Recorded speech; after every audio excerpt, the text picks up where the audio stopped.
Introduction. Success किसी भी profession या करियर में मिल सकता है, चाहे वो कम पढ़ा लिखा हो या अनपढ़, रिच बन सकता है। नेपोलियन हिल अपने 20 सालों की रिसर्च और करीब 500 रिच लोगों की इंटरव्यू से रिच होने का सीक्रेट पता लगाया था, जिसे थिंक एंड ग्रो रिच पुस्तक में 13 प्रिंसिपल्स के माध्यम से बताया है। आप जैसे जैसे इन 13 प्रिंसिपल्स को अपने जीवन में उतारते जाएंगे, वैसे वैसे आपकी जीवन बदलती जाएगी।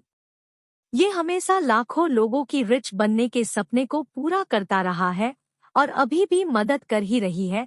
ये all time 10 best seller self help book की लिस्ट में आती है। थिंक एंड ग्रो रिच की 13 प्रिंसिपल्स। 1. इच्छा, डिजायर। रिच हर कोई बनने की इच्छा रखता है, पर सपने पूरे उन्हीं के होते हैं जिनकी इच्छा एक बर्निंग डिजायर बन जाती है। जितना स्ट्रॉन्ग डिजायर होगा अपने सपने को पूरा करने की, उतना ही चांसेस बढ़ जाती है उन सपनों, उन गोल को पूरा होने की। हम जो कुछ भी सोचते हैं, हमारा ब्रेन उसी चीज को अट्रैक्ट करता है। हमारे रियल लाइफ में उसी को समझाने के लिए ऑथर ने मनी डिजायर पूरा करने की एग्जाम्पल से समझाएं 6 स्टेप्स की फॉर्मूला से। मनी डिजायर, धन की इच्छा पूरे करने के 6 स्टेप्स। स्टेप 1, आप अपने मन में धन की एग्जैक्ट अमाउंट फिक्स कर लें। मैं बहुत पैसा चाहता हूँ, सिर्फ ये बात काम नहीं करेगा। एग्जैक्ट अमाउंट को फिक्स करना जरूरी है कि आपको कितना धन चाहिए। स्टेप 2, आप इच्छित धन के बदले में वास्तव में क्या देने का इरादा रखते हो वो डिसाइड करें। मतलब क्या क्या सर्विस देंगे, कितनी मेहनत करेंगे। स्टेप 3, एक डेट डिसाइड करें कि कब तक आप उस अमाउंट को पाने का इरादा रखते हो।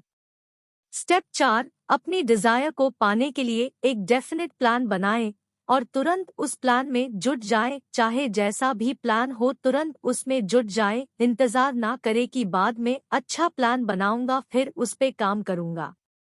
स्टेप 5, ऊपर दिए गए 4 स्टेप्स को एक नोटबुक में लिख लें, जिससे आपको शुरुआत करने में आसानी होगी। स्टेप 6, उस लिखी हुई बात को दिन में 2 बार पढ़े, एक बार सुबह उठकर और दूसरा रात में सोने से पहले। महसूस करें कि वो सच हो गया है, उस बात पर विश्वास करें। 2. आस्था, फेथ। इच्छा बहुत जरूरी है, क्योंकि इच्छा ही है जो बताता है हमें क्या चाहिए, पर सिर्फ डिजायर कर लेने से वो मिल नहीं जाता जब तक उस पर विश्वास ना हो कि आप उसे अचीव कर लोगे। क्योंकि आस्था ही वो बिलीफ है जो आपको उस गोल को दिलाएगा, आपको श्योर कराएगा कि आप अपने डिजायर को हासिल कर लोगे। जैसे विचार हम रखते हैं, वैसे हालात बनते हैं। अगर आप खुद को बदकिस्मत और गरीब सोचते रहोगे तो फिर यही सच हो जाएगा। वैसे ही अगर आप में ये विश्वास है कि आप रिच हो सकते हो, आप वो विश्वास रखते हो और अपने मन में पॉजिटिव विचार डालते हो, तो आपको रिच बनने से कोई नहीं रोक पाएगा। ये विश्वास रखना कि आप रिच हो, आप उसे महसूस करो और यही एक दिन रियलिटी बन जाएगा। 3. आत्म सुझाव, ऑटो सजेशन। जैसे एक उपजाऊ जमीन में अच्छे बीज डालें तो उसमें अच्छी फसल उगती है, उसी तरह हमारा अवचेतन मन उसमें जाने वाले विचारों को रियलिटी बनाता है। और इंसान में ये एबिलिटी है कि वो अपने विचार को नियंत्रण कर सकता है। चैप्टर 1 बताए गए 4 स्टेप्स को रोज दोहराएं ताकि वो बातें आपके अवचेतन में बैठ सके और आपके सामने वो अवसर आना शुरू हो जो आपको अमीरी की दिशा में ले जाएगा। बार बार दोहरा कर अपने अवचेतन मन में पॉजिटिव विचार को पहुंचाएं। कुछ पाने के लिए कुछ करना तो पड़ेगा, मुफ्त में कुछ नहीं मिलता। अपने मन रूपी बगीचे को पॉजिटिव विचार और अपनी इच्छा से पोषित करें। 4. व्यक्तिगत अनुभव या अवलोकन, स्पेशलाइज्ड नॉलेज। ज्यादातर स्कूल और कॉलेज में जनरल नॉलेज ही दिया जाता है, पर रिच बनने के लिए ये काफी नहीं है। आप जो सर्विस देके या बिजनेस करके रिच बनना चाहते हो, उस पे स्पेशलाइज्ड नॉलेज ले, ऑनलाइन कोर्स करो या उस फील्ड के एक्सपर्ट से सीखो। सीखना लाइफ लॉन्ग प्रोसेस है। स्कूलिंग के बाद एक्चुअल एजुकेशन शुरू होती है।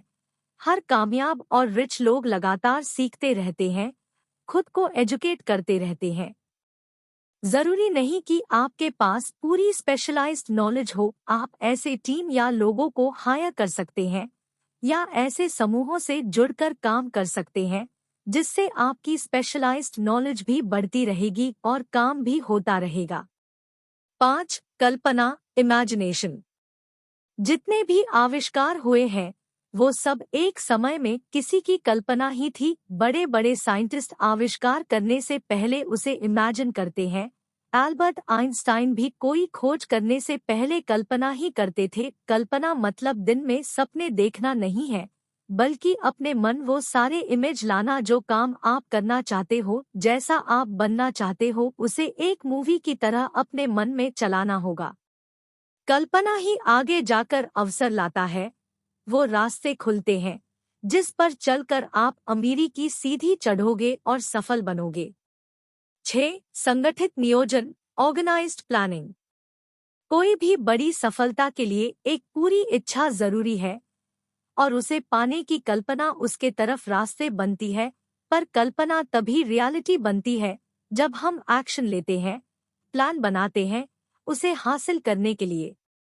कोई भी प्लान पूरी तरह से परफेक्ट नहीं होता। हो सकता है आपको टेम्परेरी हार मिले, तब जरूरी है फिर से अपने प्लान को रिऑर्गेनाइज्ड करने की। निराश ना हो, रटे रहें। सफलता एक दिन में नहीं मिलती, पर लगातार प्रयास करने वालों से सफलता ज्यादा दूर नहीं रहती, वो मिल ही जाती है।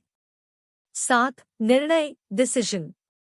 ज्यादातर लोग असफल इसीलिए हो जाते हैं क्योंकि वो डिसीजन नहीं ले पाते या फिर अपने फैसले पर भरोसा नहीं रख पाते हैं। सफल होने के लिए सही फैसला लेना बहुत जरूरी है और उस पर टिके रहना। बार बार डिसीजन बदलते रहने से या फिर टाल मोटल करते रहने से सिर्फ नाकामयाबी ही मिलेगी। इस दुनिया में मुफ्त में एक इंसान दूसरे इंसान को दे सकता है, वो है सलाह। कई लोग बहुत ही बेकार सलाह देते हैं, इसीलिए ऐसी बातों या राय पे ध्यान ना दे। अपने काम के लिए अपने मास्टरमाइंड समूहों से डिस्कस करें और सही फैसले ले। सही डिसीजन सही समय पर लेना ही सफलता को आसान बनाता है। 8. लगन, दृढ़ता, परसिस्टेंस। आपकी मंजिल क्या है और क्यों है, उस पे चलने से पहले ये जानना जरूरी है, तभी आप हमेशा मोटिवेटेड रहेंगे। छोटे छोटे स्टेप से आप उसकी तरफ कदम बढ़ाते रहें। अपने मंजिल तरफ कदम बढ़ाते रहना ही सक्सेस दिलाती है। लोग कई बार हार का सामना करते हैं और फिर कोशिश करना छोड़ देते हैं, पर जो डटे रहते हैं वही मंजिल पाते हैं। थॉमस एडिसन 10,000 बार फेल हुए थे लाइट बल्ब इन्वेंट करने में। ऐसे कई सफल लोग हैं जो कई बार हार का सामना किए हैं, पर उनका स्ट्रॉन्ग डिटर्मिनेशन और परसिस्टेंस ही उन्हें महान बनाया है। इसीलिए गिव अप ना करें, दृढ़ इच्छा और अच्छी प्लानिंग पे काम करते रहें। जब कोई बिना रुके लगातार आगे बढ़ने की आदत बना लेता है तो हार कभी भी उसके रास्ते की रुकावट नहीं बनती। फिर जो कुछ भी सोचा हो वो पूरा हो ही जाता। 9. मास्टरमाइंड की शक्ति, पावर ऑफ मास्टरमाइंड। एक इलेक्ट्रिक बैटरी थोड़ी सी एनर्जी देती है, पर कई सारे इलेक्ट्रिक बैटरी एक साथ ज्यादा और देर तक एनर्जी देती है। उसी तरह एक अकेला दिमाग से बेहतर काम दो लोगों के दिमाग से होगा, क्योंकि दो दिमागी ताकतें जब आपस में मिलते हैं तो एक नई अनदेखी ताकत पैदा होती है और वो उन दोनों दिमाग के साथ मिलकर 3 दिमागों जितनी ताकत पैदा करती है।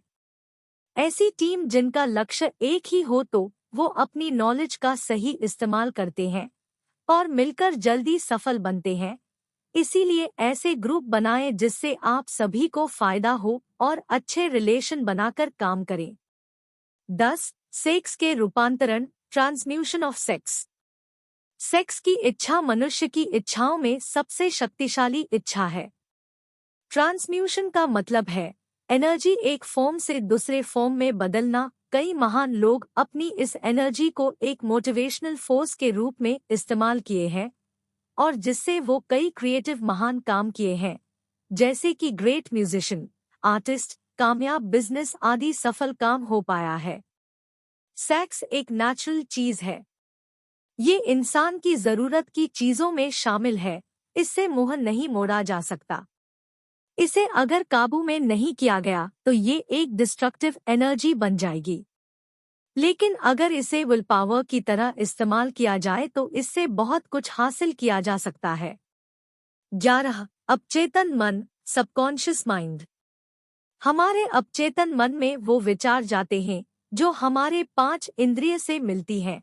अपचेतन मन अच्छे और बुरे विचार में फर्क नहीं जानता, जैसे विचार इसे मिलेंगे उसी तरह के परिणाम ये देगा। इसीलिए खुद के मन में पॉजिटिव विचार भरे, जैसे विश्वास, आस्था, प्रेम, रोमांच, उत्साह, खुशी, और इन नकारात्मक बातों से दूर रहे जैसे कि ईर्ष्या, क्रोध, घृणा और डर। नेगेटिव बातें कभी कामयाब नहीं होने देती, ये सिर्फ दुख और गरीबी की तरफ इंसान को धकेलती है, और पॉजिटिव विचार सुख, शांति और सफलता को अट्रैक्ट करती है। इसीलिए ओथा कहते हैं कि अपने सबकॉन्शियस माइंड को अच्छे विचारों से पोषित करें। 12. मस्तिष्क, द ब्रेन। इंसानी दिमाग एक बहुत ही पावरफुल चीज है। वो रिसेप्टर और ट्रांसमीटर दोनों तरह से काम करता है। दिमाग अपचेतन मन से अपनी उन चीजों को अपने और अट्रैक्ट करता है जो बातें अपचेतन मन में बैठी होती है। इसीलिए प्रिंसिपल 11 को सही से फॉलो करें। 13. छठी इंद्रिय, सिक्स्थ सेंस। ये वो शक्ति है जो कैसे काम करती है, इसकी सटीक प्रूफ साइंस ने अभी तक खोज नहीं पाया है।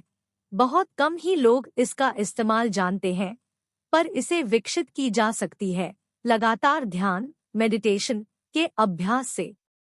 सिक्स्थ सेंस की शक्ति हमें कोई अनहोनी होने से पहले आगाह कराती है, जिससे फिर हम उस मुसीबत से बच सकते हैं। पर नकारात्मक विचार जैसे डर, संदेह इस शक्ति को विकसित होने नहीं देती। इसका विकास अच्छे विचार और ध्यान के अभ्यास से संभव है। डर के 6 भूतों को चतुराई से कैसे मात दें? कुछ ऐसे छुपे हुए दुश्मन होते हैं जो हमें रिच बनने नहीं देते। इसमें से एक भी ख्याल आपके मन में है तो बाकी खुद ही आ जाते हैं। जब तक आप इससे लड़कर इन्हें दूर नहीं करेंगे, ये आपको तंग करा रहा। और वो क्या है? 6 डर, जिसमें से एक ना एक हर इंसान में होता ही है। वो है: 1. गरीबी का डर। 2. आलोचना का डर। 3. खराब सेहत का डर। 4. प्यार खोने का डर। 5. बुढ़ापे का डर। 6. मौत का डर। इसमें से हर डर हमारे एबिलिटी को कम कर देती है, हमें लिमिटेशन में बांधने लगती है। मगर असलियत में ये सभी डर हमारे दिमाग की उपज है और कुछ नहीं। इसका सीधा मतलब है कि इस डर पर काबू पाया जा सकता है। ये सच है कि हमारे विचार पर हम काबू कर सकते हैं। जैसे विचार हमारे दिमाग में आती है वो उसी वक्त रियलिटी हो सकती है। यही इसकी सबसे बड़ी पावर है। जब हम लगातार बीमारी के बारे में सोचते हैं तो हम बीमार पड़ जाते हैं।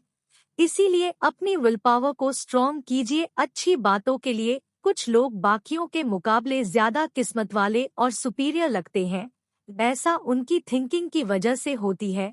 वो खुद को लकी और बेहतर समझते हैं तो बाकी भी उनको ऐसे ही देखते हैं।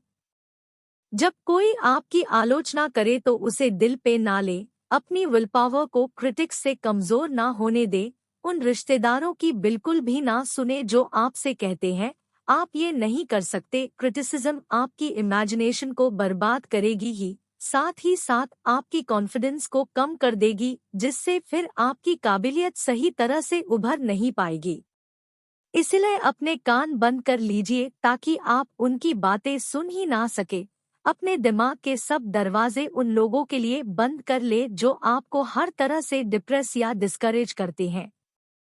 खुद को हर चिंता से दूर रखे। ये कभी ना सोचे कि लोग आपके बारे में क्या सोचेंगे। बुढ़ापे और मौत की हकीकत स्वीकार करें, क्योंकि ये एक दिन सबको आएगी। अगर आप प्यार को खोने से डरते हैं तो खुद से प्यार करना सीख लें। जिंदगी में ऐसा कुछ भी नहीं जिसकी वजह से आपको चिंता करना पड़े। खुद के लिए मन की शांति और खुशियाँ चुनें।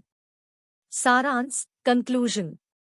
थिंक एंड ग्रो रिच के 13 प्रिंसिपल्स सिर्फ ढेर सारी दौलत कमाना नहीं सिखाती, बल्कि एक सफल जीवन जीना भी सिखाती है। इन सिद्धांतों को अपनाकर आप सिर्फ रिच नहीं बनेंगे, आप उस सफलता को पा सकेंगे जो आप चाहते हैं, जैसे कि एक सफल रिश्ता, सेहत, मन की शांति।